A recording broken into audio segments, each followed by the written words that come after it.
আসসালামু আলাইকুম। আমি সৌরভ আহমেদ। আজকে আমি আসছি টাঙ্গাইল জেলার দেলদুয়ার উপজেলার আতিয়া গ্রামে। আমার পেছনে যে মসজিদটা দেখতে পাচ্ছেন, এই মসজিদটার নাম আতিয়া জামে মসজিদ। এই মসজিদটি তৈরি হয়েছিল 1609 খ্রিস্টাব্দে। তো চলেন আজকে আমরা এই আতিয়া মসজিদ সম্পর্কে জানব।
আতিয়া মসজিদ বাংলাদেশের টাঙ্গাইল জেলার দেলদুয়ার উপজেলায় অবস্থিত একটি প্রাচীন ঐতিহাসিক মসজিদ, যা বাংলাদেশের অন্যতম একটি প্রত্নতাত্ত্বিক নিদর্শন।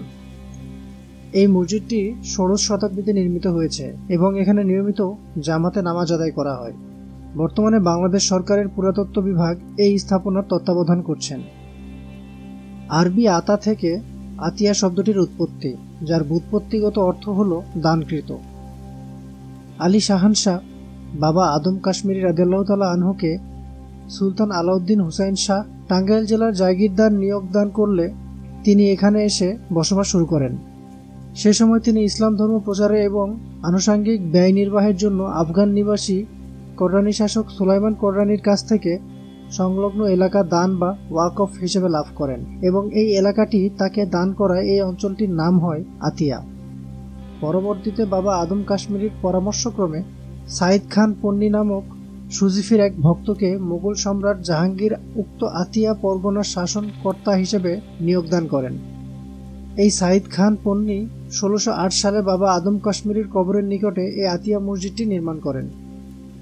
মোহাম্মদ খাঁ নামক তৎকালীন এক প্রখ্যাত স্থপতি এই মসজিদ নির্মাণের পরিকল্পনা ও নির্মাণ কাজে সংশ্লিষ্ট ছিলেন। রওশন খাতুন চৌধুরানী 1837 সালে এবং আব্দুল আহমেদ খান গজনবী 1909 সালে মসজিদটি সংস্কার করেন। পরবর্তীতে বাংলাদেশ সরকার এই মসজিদটিকে প্রত্নতাত্ত্বিক নিদর্শন হিসেবে অধিগ্রহণ করেন। মসজিদটিতে সুলতানি ও মুঘল আমলের বৈশিষ্ট্যের সুস্পষ্ট নিদর্শন রয়েছে। সুলতানি আমলের নিদর্শন হচ্ছে মিহরাব কিবলা দক্ষিণ এশীয়দের জন্য পশ্চিমে, আর আরেকটি বৈশিষ্ট্য হচ্ছে মসজিদের খিলানসমূহ। আতিয়া মসজিদের খিলানসমূহ চতুর্দিকে। চতুর্কেন্দ্রিক মানে হলো মসজিদটিতে চারদিক দিয়ে প্রার্থনা কক্ষে প্রবেশ করা যায়। কিবলা দেয়ালে 3টি অলঙ্কৃত মেহরাব রয়েছে, আর মসজিদটি টেরাকোটা ইটের তৈরি। চুন সুরকির গাঁথনি দিয়ে মসজিদটি নির্মিত। সুলতানি আমলে প্লাস্টার পদ্ধতি ছিল না, তারা চুন সুরকির গাঁথনি দিয়ে মসজিদ নির্মাণ করত। বক্রাকার কার্নিশ, সুচালো খিলান ও গম্বুজ সবই সুলতানি আমলের নিদর্শন। আতিয়া মসজিদের পূর্ব ও উত্তর দিকের বাইরের দেয়ালের টেরাকোটার উপরে চমৎকার বৃত্তের মাঝে ফুলের নকশা করা, যা মুঘল আমলের নিদর্শন। লাল ইট দ্বারা নির্মিত এই মসজিদটি আকারে বেশ ছোট। এর 4 কোণায় 4টি অষ্টকোণাকৃতির মিনার রয়েছে, যার উপরের অংশটি ছোট গম্বুজের আকৃতি ধারণ করেছে। সুলতানি ও মুঘল এই দুই আমলেরই স্থাপত্য রীতির সুস্পষ্ট নিদর্শন রয়েছে এই মসজিদের নির্মাণ শৈলীতে। অসংখ্য ফুলের অলঙ্করণের কারণে আতিয়া মসজিদ বেশ দৃষ্টিনন্দন। এ ধরনের অলঙ্কার 16 শতকে নির্মিত গৌড়ের জাহানিয়া মসজিদ ও কদম রসুল ইমারতেও পরিলক্ষিত হয়। আতিয়া মসজিদের সবচেয়ে আকর্ষণীয় বৈশিষ্ট্য এর কুঁড়ে ঘরের কার্নিশের নেই ধনুক বক্রাকার কার্নিশ, যা সম্পূর্ণরূপে বাংলার গ্রামীণ ঐতিহ্যরূপে পরিগণিত। বর্তমানে বাংলাদেশে প্রচলিত বাংলাদেশ ব্যাংক কর্তৃক মুদ্রিত 10 টাকা মূল্যমানের নোটের একপাশে আতিয়া মসজিদের ছবি রয়েছে। 400 বছর, 450 বছর পরে, 416 বছর। আচ্ছা, আমরা বাবা আমার হইলো 85 বছর। আচ্ছা, আমি যা দেখছি ইন্ডিয়া জোর জঙ্গল এর মধ্যে সোন হইয়া থাকছে। এই যে সরকারের নিয়ম, এই যে জঙ্গল মিললেন না, জঙ্গল মিললেন না, চাকরি দেয় দোয়া করছে আর কি। কারণ বাবা হেসুন তো নামাজই ছিল না, 4 জন 5 জন এইরকম নামাজ পড়ছে। আর এখন বাবা মানুষ বাড়তেছে ধীরে ধীরে, জনসংখ্যা বাড়তেছে, বাইরেও ই করছে। আর ওই যে এই পাশের দেয়ালে ওই যে নকশা করা আছে না, এই পাশের দেয়ালে আছে আর এই পাশের দেয়ালে আছে। ওই 2 দেয়ালে নাই, ওগুলা কি ছিল না নাকি ওগুলা নতুন করে আবার প্লাস্টার করতেছে? এই পাশের গুলো থাকবে না? এটা আপনার কুরবানিদের আগে ছিল।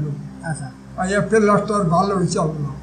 আচ্ছা, এই রং টং নষ্ট হয়ে গেছে। এই যাবার আগে এই যে ডিসপুট দেওয়া, এই যাবার রং টং নতুন করে দিচ্ছে। এখন এই পাশের দেওয়ালে যেগুলো আছে নকশাগুলা, এগুলো কি ভেঙে দিয়ে প্লাস্টার করবে? এই পাশের দেয়ালে এই যে নকশাগুলো আছে না, এই নকশাগুলো কি ভেঙে দিবে? ভেঙে দিয়ে আবার ওই প্লাস্টার করবে নতুন করে? নকশাগুলো বাবা এখন করবো কি না, এটা হইল করা তো দরকার। হয়ে গেছে, নষ্ট হয়ে গেছে, করার দরকার। এখানে এসে একটা জিনিস দেখলাম যে এই মসজিদের পশ্চিম পাশে আর উত্তর পাশের দেয়ালটা পুরোটা আপনার যদি দেখায়, একটু দেখেন, এই 2 পাশে আপনার আগে ওই পোড়ামাটির ফলক ডিজাইন এগুলো করা ছিল। এখান থেকে এগুলো ভেঙে যাওয়ার কারণে, নষ্ট হয়ে যাওয়ার কারণে সরকার নতুন করে আবার এটাকে নতুন করে প্লাস্টার করে দিছে। মানে ওই যে আগের যে মানে পোড়ামাটির ফলকের যে সৌন্দর্যটা, ওইটা আর এখন এখানে আসলে খুঁজে পাওয়া যায় না। এখানে এক বয়স্ক কাকার সাথে কথা বললাম, তো উনি বললো নাকি যে ওই 2 পাশে যে আপনার পোড়ামাটির ফলকগুলো আছে, সেই ফলকগুলোও ভেঙে দিয়ে আবার নতুন করে চারিদিকে এভাবে প্লাস্টার করে দেবে। এখন যদি আপনার এইভাবেই চারিদিকে ওয়ালটা আপনার প্লাস্টার করে দেয়, তাহলে আসলে এটার দেখার যে সৌন্দর্যটা, এটা আমার মনে হয় যে মানে আর আগের মতো মানুষের ওই আকর্ষণটা থাকবে না। কারণ এই যে কারুকার্যগুলো আমরা এখানে দেখতেছি, আমরা বেসিক্যালি এইসবের জন্যই আসি যে তখনকার মানুষরা কত কষ্ট করে নিজে হাতে এই জিনিসগুলো তৈরি করছে। এখন এই জিনিসগুলো ধীরে ধীরে নষ্ট হইতেছে। আমার মতো যদি এগুলো সংস্কার করা যেত, ভেঙে না ফেলাই দিয়ে যদি সংস্কার করা যেত, তাহলে মনে হয় যে মানুষ আরও বেশি আগ্রহ প্রকাশ করতো এগুলো দেখার জন্য, আবার এগুলো দেখার জন্য অনেক মানুষও আসতো।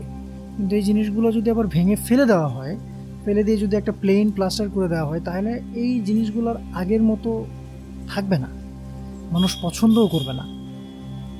আগের যে একটা ভাইব ছিল বা আগের যে একটা কথা ছিল, সেই কথাগুলো আর থাকবে না এখানে। আমি জানি না এটা কতজন দেখবে বা এই বিষয়ে কি পদক্ষেপ নেবে, তবে আমার মতে যদি এই পোড়ামাটির ফলক আর এই জিনিসগুলো যদি এখান থেকে ভেঙে ফেলে দেওয়া হয়, তাহলে এটার সৌন্দর্যটা, এটার যে অ্যাকচুয়াল সৌন্দর্যটা ছিল, সেটা আর থাকবে না। পরিশেষে বাংলার এই পুরনো মসজিদগুলো আমাদের ঐতিহ্য ও ইতিহাস। আমাদের ঐতিহ্যকে টিকিয়ে রাখা আমাদের নিজেদের দায়িত্ব ও কর্তব্যের মধ্যে পড়ে। আমাদের দ্বারা যেন কোনো প্রত্নতাত্ত্বিক নিদর্শন বা স্থানের ক্ষতি না হয়, এ বিষয়ে আমাদের সতর্ক হতে হবে।